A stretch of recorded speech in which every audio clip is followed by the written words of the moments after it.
Hello everyone, this is allLogarithmsEqual, in continuation of Polynomials' greatest hits. And I'd like to pause here, after the first few episodes, in order to ponder a few important implications and kind of revelations of what we have just learned. Even if you fully followed the last 3 episodes, I'd still encourage you to watch this one, to see the more of the results and implications of these theorems. Because really I'm just trying to encourage you to play around with this, and, see for yourself what interesting properties and patterns you can find, especially when we combine these theorems with one another. So, let's get started, shall we?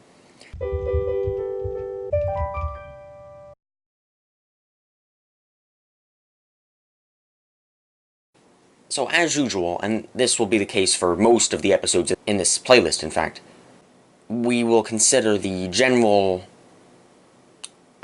form, I suppose, or general, I don't know what the word is, the general formula for a general polynomial as being equal to this a sub n times x to the n plus a sub n minus 1, x to the n minus 1, plus all the way to a sub 1x plus a sub 0. That's kind of a very general way of saying what a polynomial really is. And of course we typically assume, typically but not always, typically assume that a sub n and a sub n minus 1, that all of the coefficients are complex. It's just they can be various complex numbers. One of the exceptions to that rule is going to be later on when I make a different episode, but more on that later. So the first thing I'd like to point out, and this already is probably obvious to you, but just to start pondering it, I suppose, an important idea that you may have is to basically start to, really focus on these formulas that we developed for the sum of roots and the sum of reciprocals of roots.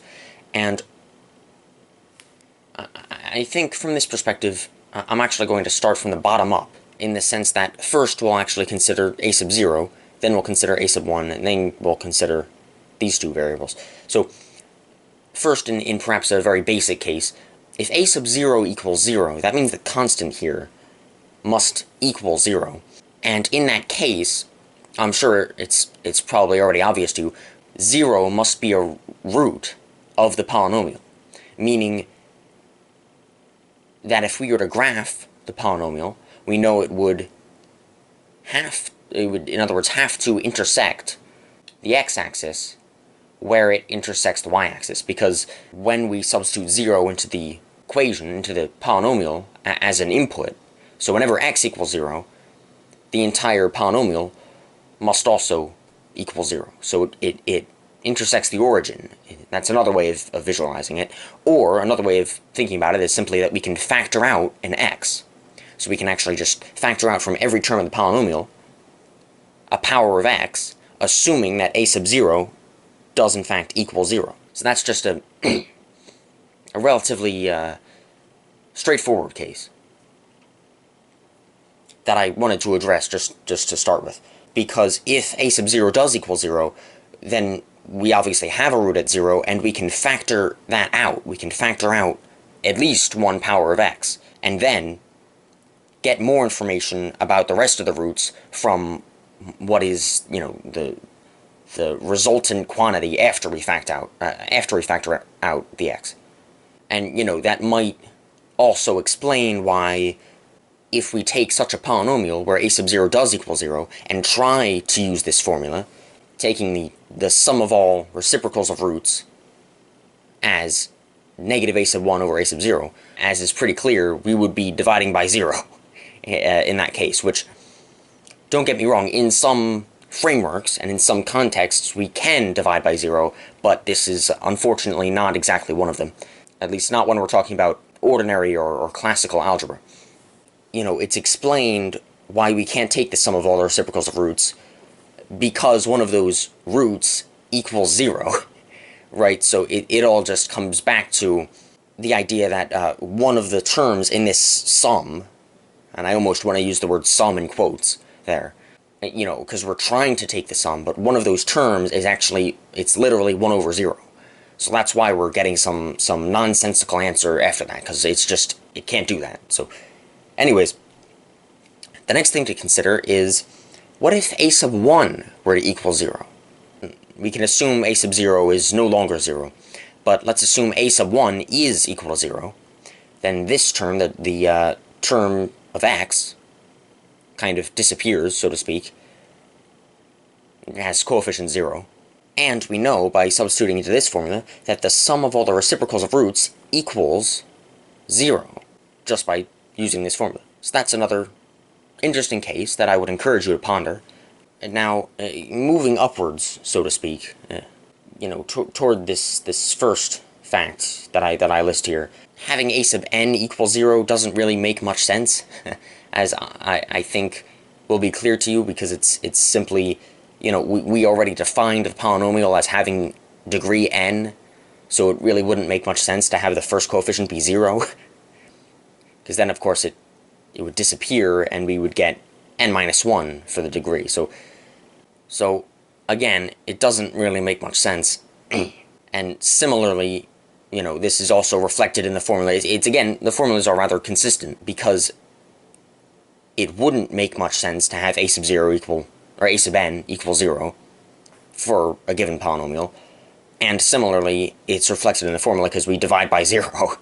However, what's interesting, again, in the general case, is that if we set a sub n minus 1 to 0, so we have some leading coefficient and some power of x, some highest power of x, which we'll call n, and then let's assume that the coefficient of the next highest value of the power of x, the coefficient of that term is 0. So that term disappears. Well, in that case, then we know the sum of all complex roots equals 0, which is rather interesting. I mean, I found it very interesting. But here's an interesting question for you. What if these two cases were both true? We had a polynomial where a sub 1 equals 0, and a sub n minus 1 also equaled 0. Well, a most basic case would actually be x to the 4th minus 1, which has roots plus or minus I. And we can show pretty easily, first of all, we can see the complex roots in the complex plane, and that just forms a square, actually. Or, I mean, I see it as a square. It's really just a set of 4 points that are all essentially vertices, and it has roots plus or minus I. What we know about that polynomial, just based on what we've just said, is that the sum of the roots is 0, which is true, and the sum of the reciprocals of the roots is also 0, which is very interesting. Perhaps that was already obvious to you, and we can prove that rather simply, rather easily with studying the powers of I. But nonetheless, it provides a very simplistic kind of base case for something that I would argue is actually more profound. I think there's more to be studied, more to be learned from this. In an example polynomial, x to the 11th minus x to the 10th plus 5x to the 9th plus 3x to the 4th minus 12x cubed plus 4x squared minus 7. So in this example polynomial, you'll notice that a sub 1 equals 0, so we know the sum of the reciprocals of the roots is 0, and a sub n minus 1 is negative 1, so the sum of the roots would be positive 1, since of course it's negative a sub n minus 1 over a sub n, negative 1 over 1. In this example polynomial, we could actually change any of the coefficients between, say, x squared and x to the 9th. And still, interestingly enough, no matter what we chose, any complex numbers whatsoever of our choice, which is an amazingly infinite, combination, you can imagine, an infinite set of combinations. It's rather mind-blowing, actually. So no matter what coefficients we chose for each of those terms, x squared, x cubed, x to the 4th, x to the 5th, all the way up to x to the 9th, if we kept the rest of the terms the same, the roots would sum to 1, and their reciprocals would sum to 0. And we additionally know that their product, particularly because this polynomial is monic, but even if it weren't, we could derive a formula, their product, we would also know, is equal to negative 7. So all those things would remain the same, even if we change the coefficients of these polynomials. So that's the first example I just wanted to show you. And you can imagine almost you could have a program that could demonstrate that. Now, I haven't made one myself, but I'm just saying there could probably be some sort of applet where basically you change... Actually, that probably already exists somewhere, and I just haven't found it. But basically an applet where you could like change the coefficients of the terms of a polynomial, and it would give you, in real time, the value of the roots, the sum of the roots, the product of the roots, the sum of the reciprocals of the roots, and you could see that even if you changed, for instance, any of these three, or these four coefficients, to anything you wanted, that's complex, the values of the roots would change. They would surely change. However, the sum of the roots would not change.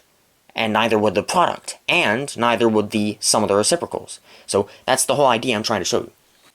This other polynomial, I'll just call it f of x for now, 2x to the fifth plus 3x cubed minus 4. Even this is a relatively simplistic example. You know, I've set a sub 1 to be 0, so the coefficient of x is 0, and also the coefficient of x to the fourth is 0, which is interesting because that's a sub n minus 1. It's a fifth degree polynomial, so a sub n minus 1, or a sub 4, must be 0 in this case. So, what's interesting, right off the bat, we know that the sum of the roots must be 0, the sum of the reciprocals of the roots is also 0, and the product of the roots, that might take us some time to do, just a short amount of time, but we could quickly figure out that that must be equal to positive 2. We can see Wolfram Alpha. I'll probably do a print screen of that. What Wolfram Alpha gave us for the values of the roots, and what they look like in the complex plane. That's all very interesting. So, whenever we have a polynomial where the coefficient of x is 0 and the coefficient of x to the n minus 1 is also 0, regardless of what else is true, there will be n roots, complex roots of course, all clustered around the origin in the complex plane, as you can see in this diagram. So that's yet another interesting implication. Here's another point I'd like to bring up. Differentiating any polynomial, really. It could be these two, it could be a third one that you just made up on the spot. Suppose you have a polynomial of degree n. Well, we know that differentiating that polynomial n minus 1 times gives you a linear polynomial, assuming, of course, that the polynomial you chose is of integer degree, which I hope it was.